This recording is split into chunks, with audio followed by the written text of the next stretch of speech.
Are you looking for a fun and creative way to boost your English skills? Then creative writing is right for you. Creative writing can be an amazing tool on your English learning journey. It helps you remember words better, express your ideas more clearly, and feel more connected to the language. And best of all, it's fun and personal. You get to bring your own ideas and stories to life while improving your English.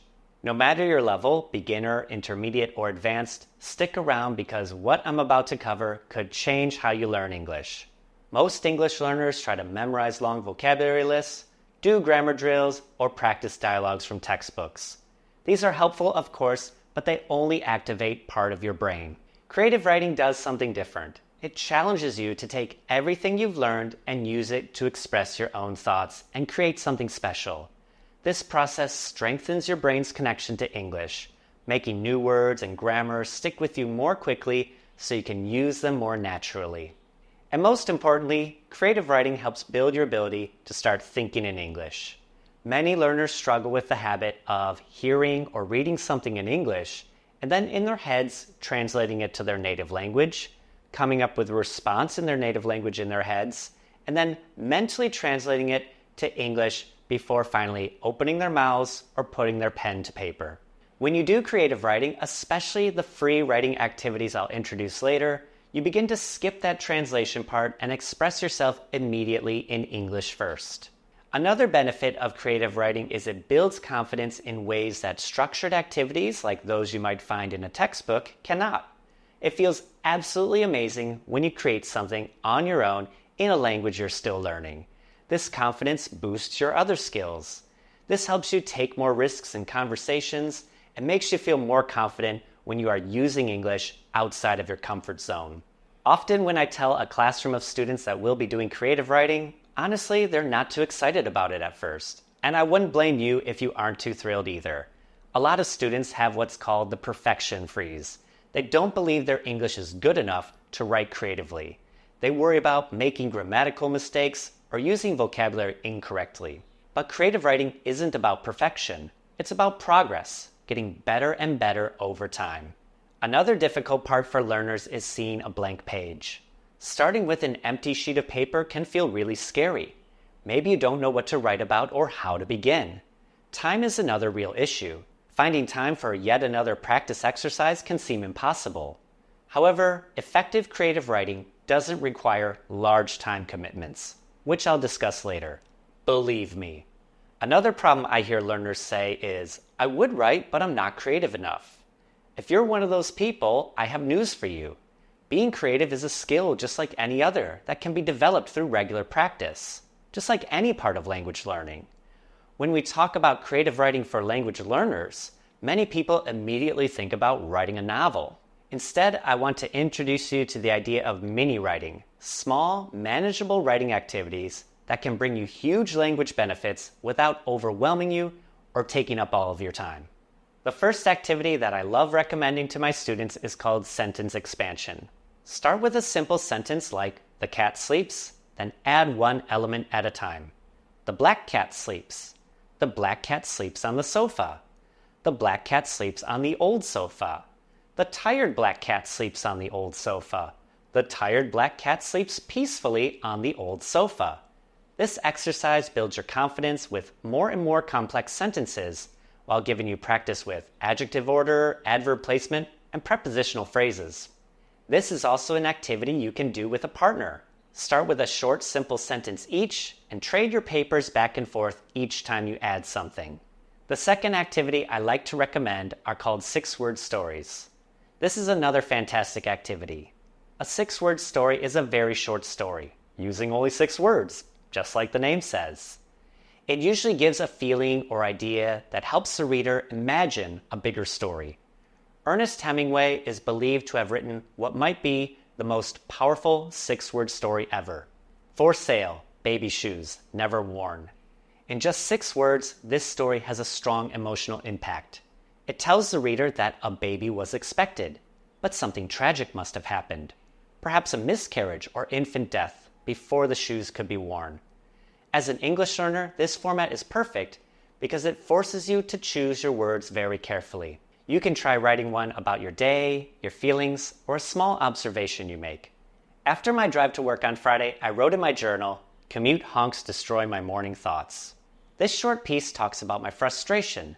The noise of traffic interrupts and ruins my peaceful thinking time while driving. Something you can probably relate to as a reader. Another activity you can do to get your creative juices flowing is writing some haikus. These Japanese-inspired poems follow a simple structure: 3 lines with a 5-7-5 syllable pattern. So your first line has 5 syllables, your second line has 7 syllables, and your third line has 5 syllables.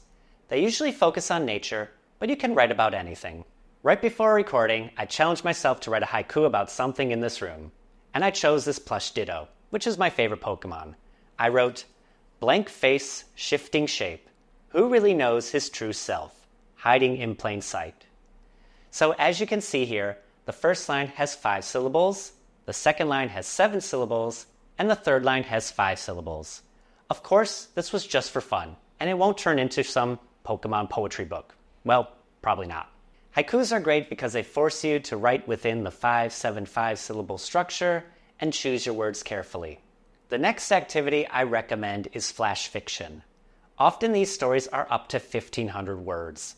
But for my learners, I like to keep them short, maybe 75 to 250 words at first. Because these are extremely short stories, they make you really focus on what counts: the characters, the setting, where it's happening, the conflict or problems, and the resolution, how the problem is fixed.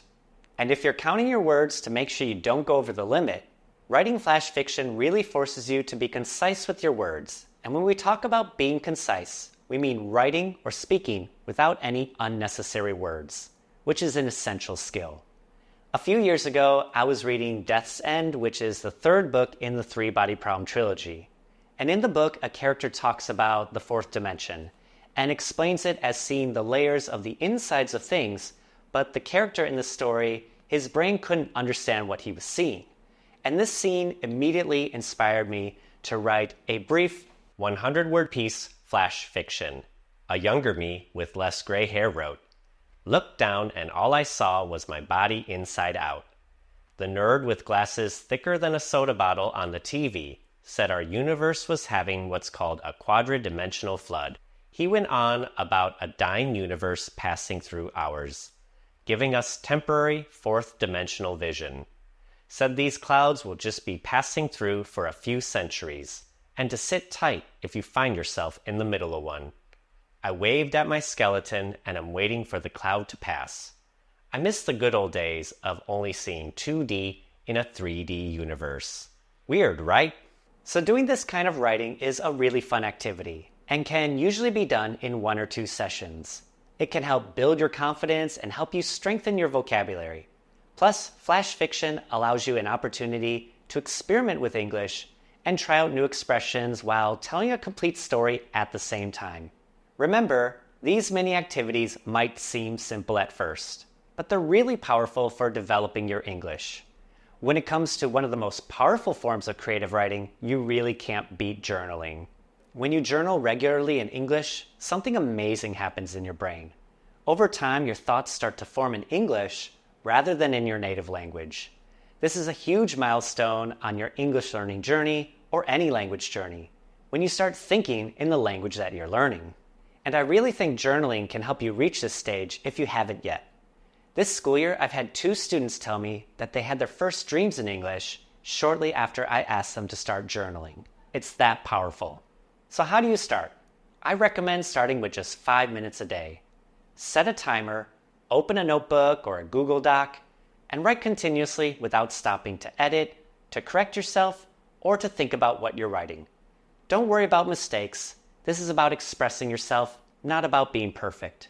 You can also try different journaling formats to keep things fresh.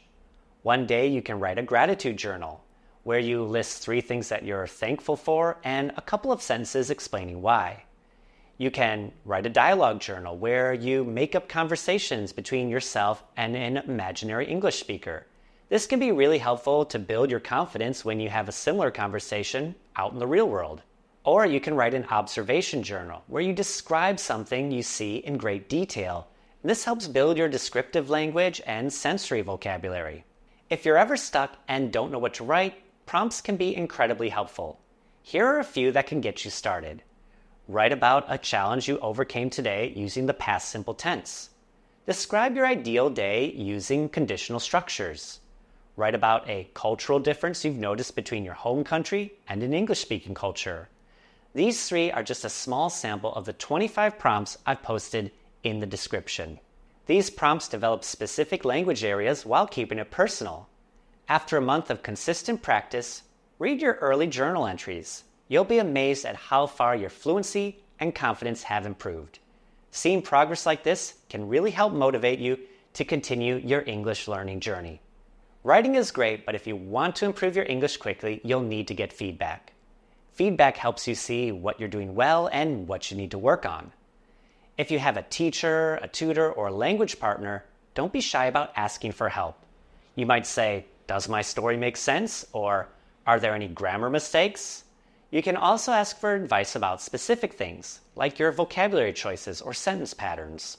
By asking the right questions, you make it easier for others to give you useful advice, so you'll improve faster as a result. Sometimes, though, creative writing is too personal. You might be exploring private thoughts, emotions, or imagined stories that you're not ready to share with others. Or maybe you don't have access to an English teacher or tutor. In that case, using an AI like ChatGPT can be really helpful. You can paste your short story or your poem into the chat and say, "Can you give me feedback on the grammar and vocabulary I used? Or which parts of this sound natural and which parts could be improved?" You can be very specific by asking questions like, "Is my verb tense consistent?" Or "What suggestions do you have to make this last paragraph sound more fluent?" Use ChatGPT like a coach. Ask questions to get the kind of feedback and help you need, but don't ask it to write for you. One of the most amazing things about creative writing is seeing your growth over time.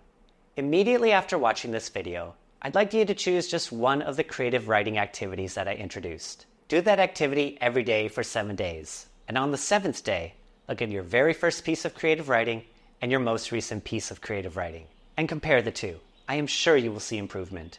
And if you found this video helpful, hit those outstanding like and subscribe buttons. See you in the future!